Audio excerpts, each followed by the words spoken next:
The World Cup draw is over. Now Qatar moves closer to hosting the tournament in November. Where does the draw leave matches and how much progress has been made in preparing for the Games? This is Inside Story.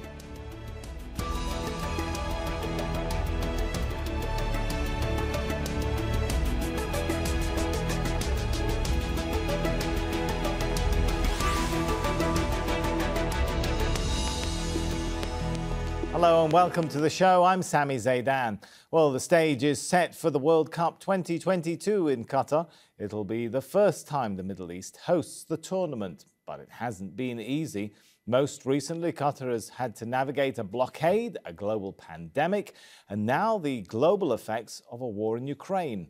But despite all of that, Doha has kept its promise. The groups playing each other have now all been set. The stadiums are ready.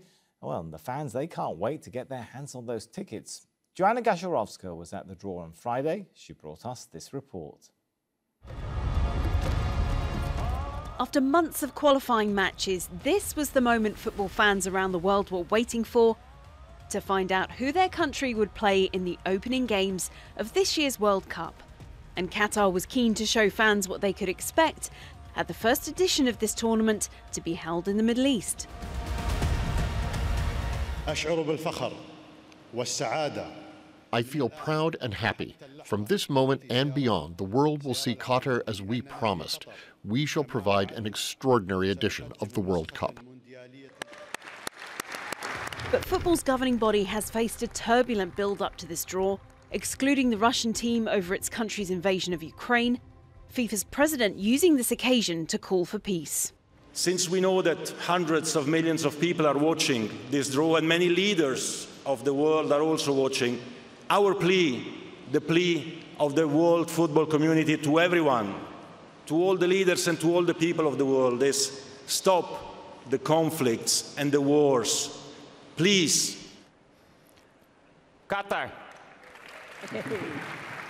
Hosts Qatar will face Ecuador in the opening game of the finals. And the draw threw together some tricky ties, with two of the last three champions due to face each other at the group stage. Germany! Spain and Germany were drawn in Group E. It's a four-time winners, Germany. For the next few days, all those matches will be pored over in detail by the teams who have qualified and the fans who follow them. Now that the groups have been drawn out, there's a real sense of excitement here in Doha that after 12 years of preparation and build-up, the first Middle East World Cup is getting very real indeed. Joanna Gasharovska, Al Jazeera, Doha. Oh, Qatar has come a long way since it won the bid to host the World Cup. Over 12 years, the country has built 7 state-of-the-art stadiums. One will be dismantled and reassembled elsewhere. Transportation has also improved. Qatar has constructed a new international airport and 76 kilometres of railways. It's also refurbished hundreds of kilometres of roads. Although there is still a long way to go, the country has been improving labour laws and its human rights record. That's after concerns about the treatment of migrant workers were raised by rights groups. Well, let's bring in our guests now. They're all in Doha. We have Danyel Reiche. He is a visiting associate professor at Georgetown University and also the author of the book Qatar and the 2022 FIFA World Cup, Politics, Controversy, Change. Usher Komugisha is an African football journalist, and Rob Harris is a global sports correspondent for the Associated Press. Welcome. A warm welcome, I should say, to all of you. If I could start with Rob. So, Germany versus Spain. Let's talk a little bit about some of the highlights after the lineup and groupings. This is going to be a clash of the titans in Group E, isn't it? Yeah, meeting of the 2010 and 2014 world champions. Obviously, they've not quite had the heights of success in recent years, but it does offer one of those thrilling matchups, which has actually only come about because the Germans are in pot 2 due to their recent performances. And unlike every other continent, Europe can have 2 from their own continent within the same group. So it gives quite an enticing fixture for those early stages. Obviously the way the groups are set up, you never know. The Germans did go out of the group stage in 2018. So, they will be wary this time again. A lot to watch out for. Daniel, your book touched upon politics in a World Cup. Are things going to get a little politically heated in Group B when we start seeing Iran versus the US or the US versus its former colonial power, England? Well, first of all, Sami, thank you for calling my country, Germany, a Titan.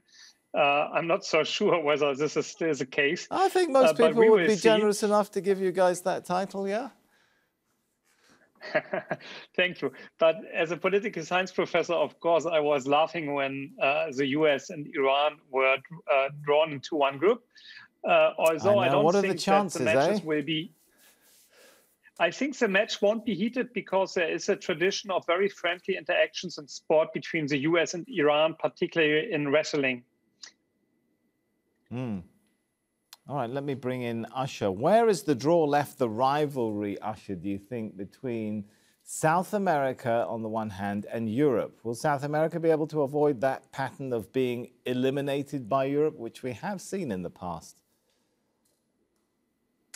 Well, yes, I mean, look, South America obviously brings a lot of quality teams to the World Cup, and it goes without saying that everyone is excited to see what Lionel Messi and Argentina can do this one time. But also Uruguay, they're a bit quiet and in there, and I feel that they're going to bring a lot of energy into this World Cup. Obviously, the time difference is going to be a little bit, complicated for their fans, but also for the players. Most of them play in Europe, and they know each other. They played against each other at club level in the leagues in Europe, but also in the UEFA Champions League. So that should be quite exciting. But I think South America this time will have an upper hand.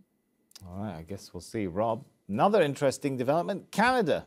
Is it going to draw the crowds after qualifying for their first World Cup in 36 years?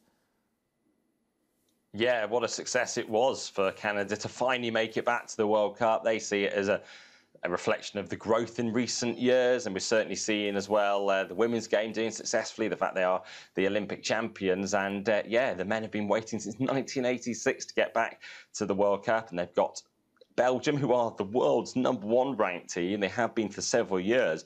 But they do have that distinction of not actually winning anything, even throwing it away in the Nations League last year. So Roberto Martinez's side, they offer so much promise, so much hope, but perhaps they don't always deliver on the big stage. Coming third in the 2018 tournament, how fit will Eden Hazard be? Will Lukaku actually be in goal-scoring form at Chelsea going into the tournament? As a tournament like no other in World Cups, because of course it's coming in the middle of the European season. Canada also facing Morocco and Croatia too. Will Moroccans bring a lot of fans to Qatar, given the close proximity? Usher, we've got to talk about Africa. Where do the groupings leave Africa? Are we set for a little serving of revenge, I wonder, in Group H with Ghana versus Uruguay, and maybe some payback for Luis Suarez for his foul 12 years ago? Honestly, I saw this coming. Before the draw, I was thinking to myself, it would be quite interesting if Ghana can draw Uruguay. What, did you have your crystal ball or something? How did you see this coming? Crystal ball, octopus, everything. I was set. Well done. Yeah, so really, honestly, I don't think that Ghanaians or even the entire African continent has ever recovered from that moment. So it's going to be very fresh. It's going to be a heated game then, isn't it? It's definitely going to be a heated game. Asamoah Gyan obviously missing that penalty in 2010 in South Africa. There's still obviously a lot of sentiments in there, and Ghana are going to come out to say, okay, we were robbed the last time out, because they could have actually become one of the first African team to make it to the semifinals of a World Cup if that goal had gone in and been accepted. But obviously a lot has changed since then. There's VAR, but either way, it's a very tough group for Ghana. especially if we are to look at their qualification journey to getting to the World Cup. Yes, they beat Nigeria, but not that convincing. However, at the top, they have Otto Addo, who has done an incredible job with Dortmund, brings a lot of experience. If they can get Hudson-Odoi and Lamptey to play for them, I think that could change a lot of things and setup of the team.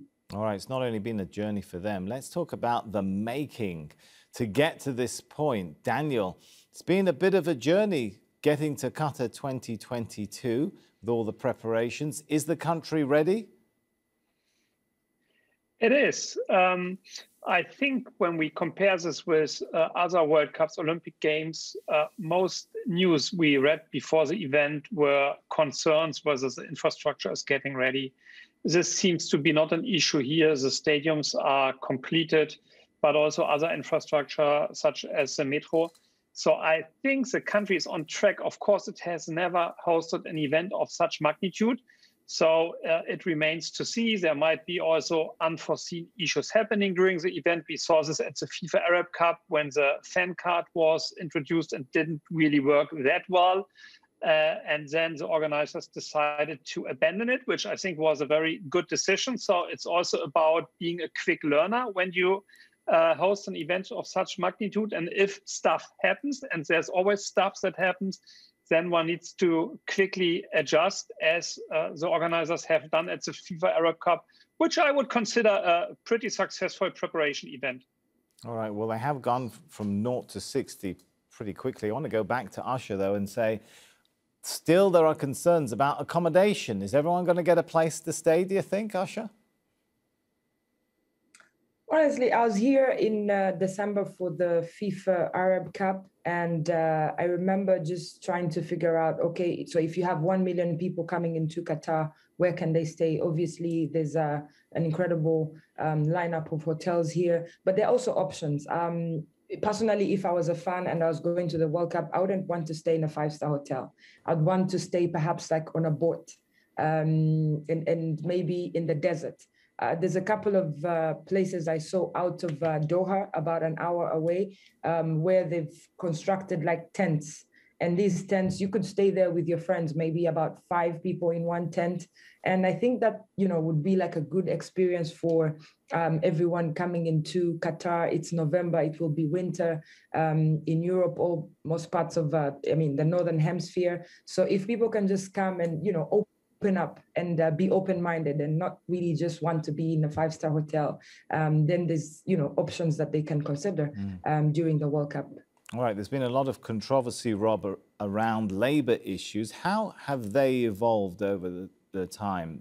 Despite the reforms, some rights groups like Human Rights Watch last month talk about reports of workers still not receiving wages for months. There have been reports about workers being paid low wages, or recruitment agents taking large fees from people signing up for jobs. How has all of that evolved?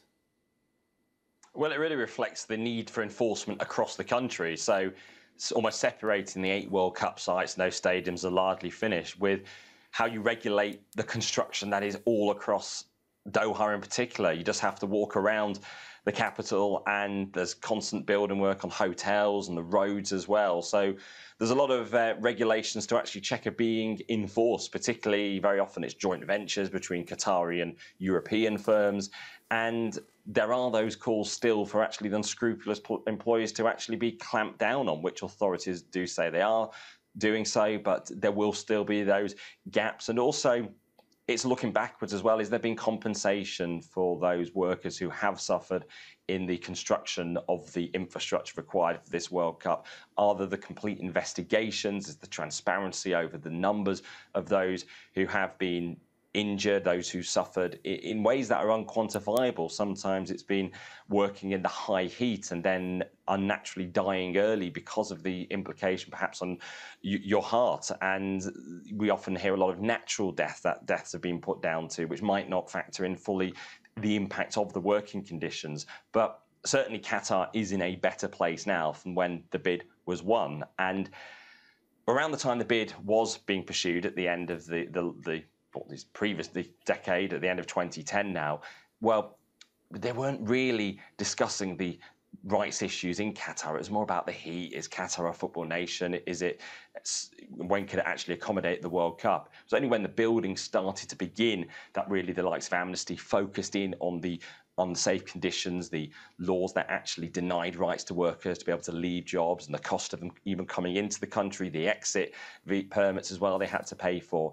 And the reforms that have been introduced have actually been at a pace that might not have happened had it not been for the World Cup. Also, things like dismantling the kafala system, which has not happened in other countries. So it definitely, the World Cup has brought about changes. Now the rights groups are demanding that those changes do continue to be brought about after the World Cup, and the enforcement does as well once the footballing spotlight is off Qatar. That's a really interesting point. Daniel, maybe I'll get you to comment on that.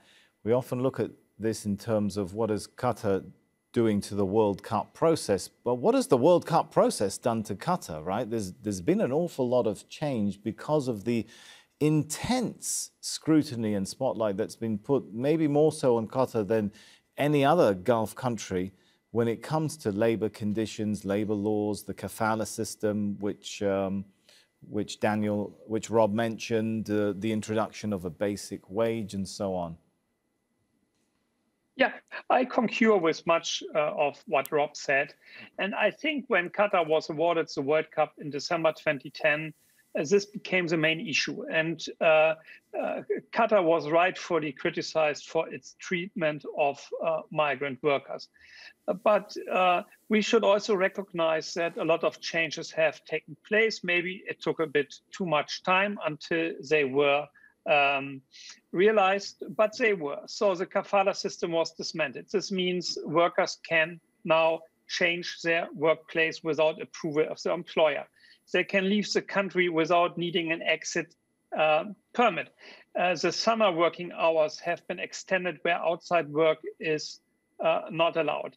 A minimum wage has been introduced. So on the legal level, a lot happened. Of course, now we are in a different stage. Now it's about proper implementation. But I would also like to mention that the government did many inspections all over the summer and fined many companies. And now it's also the responsibility of private companies who are from all over the world to properly implement these reforms. So I think, is Qatar now a perfect place? No. But the changes that have taken place need to be recognized. And of course, challenges remain. But we should also stop comparing Qatar with countries from the West. We need to compare Qatar with countries in the region. And in the region, Qatar became now a pioneer.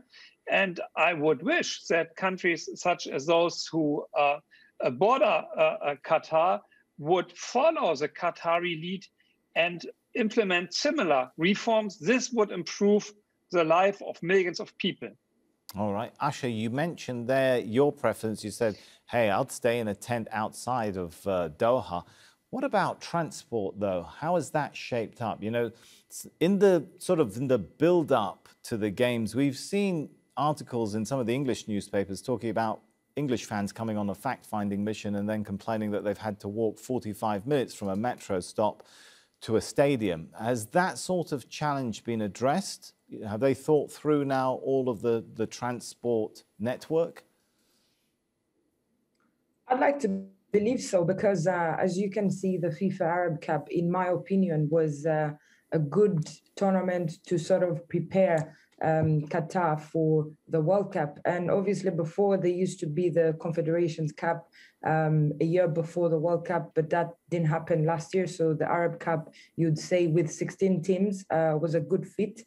Obviously, you have to double that to see a couple of things that can be addressed. And I remember during the Arab Cup, yes, there were some issues. You know, for example, if you go to the stadium, you have to walk in a certain direction, and it's really a long way. And I felt that back then there was not really so many provisions for people, for example, in a wheelchair.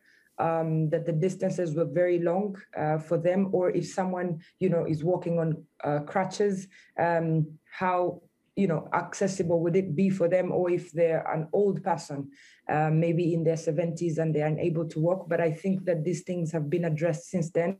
It's 3 months since December. So I feel that, Qatar in that sense is ready for the World Cup. And talking about the metro, you have obviously the metro that is well connected to the stadiums. People need to know that this is going to be the most compact World Cup ever. If anything, if you look at, for example, Russia, it was very difficult to, move from one venue to another, literally across the country. Brazil as well, it was huge. You have to take flights for hours, but here you have 7 stadiums almost in the same area code, and you have a distance of at least a maximum 45 kilometers. If you're in the city center, for example, the stadium 974 is just 7 kilometers away, and then you have Lusail, which could be the farthest at 22 kilometers right from the center of Doha. So people just need to be open-minded. I feel that there's been so much negativity towards Qatar hosting this World Cup, and that they should just be open-minded, come and enjoy the World Cup. All right, let's hope people come and enjoy it, and let's hope everything goes smooth. But Rob, Qatar 22 has faced all kinds of headwinds over these years, right? I mean, unthinkable things, from a blockade, a global pandemic, now the war in Ukraine. Can we finally say, is the show now unstoppable? Yeah, I mean, this is a World Cup that does look on course, probably helped by the pace of the pandemic. So many other sporting events impacted in the last couple of years, with the postponements from the Euros to the Olympics, and impacting so much around the world. But I suppose many thought this is a World Cup that might not ever reach the point of kickoff in Qatar. That has looked less likely that it'd be threatened in recent years. But that immediate period after the awarding of the vote in 2010, the focus of the corruption investigations, FIFA finding some wrongdoing in their probe, but ultimately not enough that warranted anything that believed it should be overturned, as they found issues with many of the bids around a period when FIFA's conduct was questionable, encouraged perhaps an era of less rigorous enforcement of regulations, or indeed having regulations, and then the potential threats as well from the disruption caused the European season, with European clubs and leagues not happy about the switch from the usual June-July slot to November-December. And there's been investigations, particularly, showing how Qatar was very concerned about how it could lose the rights, and would actually trying to sort of make sure those who took part in the decision-making would not be going against them. And then, of course, the more recent years with the diplomatic crisis in the Gulf, and being targeted by Saudi Arabia, by the UAE, and the attempt to put the squeeze almost on Qatar, and forcing Doha to go and search for the likes of Turkey to bring in construction elements to be able to ensure building stayed on track. And there were perhaps one point when FIFA was even trying to spread the World Cup beyond Qatar, to almost deny Qatar the right to have this first Middle East World Cup on its own. That was talked about immediately after the vote as well in 2010, but Qatar did manage to preserve its status as the sole host, and FIFA perhaps didn't get its wish to be the peacemaker at the time, as being seen to bringing the neighbours back together again. All right, Daniel, you've written about, as I said, politics and controversy in the World Cup. Where do you think a successful hosting of the games is going to leave the FIFA bid to try and make the World Cup every 2 years instead of every 4? Will it strengthen the argument of those who say, look, this will help to give other regions, other countries a chance to host and pull off a good show? Yeah, certainly. I mean, football is the most global sport, and there is sufficient interest around the world also to host the World Cup every other year. I think the question is more, how would it affect, like, for example, the attention women's world championships get, or competitions in other sports. So I assume they would be not that happy about the World Cup every other year. But, there are sports in ice hockey. We have every year World Cup. In handball, it's every other year. So football would be not the first sport. But it seems a bit that this issue is on hold. But it remains to see what's going to happen. I would be not surprised if this suggestion comes back on the table. All right. Fantastic, guys. It's been good talking to everyone. Unfortunately, we are out of time. Let's thank our guests, Danyel Reiche, Usher, Komugisha and Rob Harris. And thank you too for watching. You can see the show again anytime by visiting our website, aljazeera.com. And for further discussion, head over to our Facebook page. That's facebook.com/AJ Inside Story. You can also join the conversation on Twitter. Our handle there is @AJ Inside Story. From me, Sami, Zeidan, and the whole team here in Doha, for now, it's goodbye.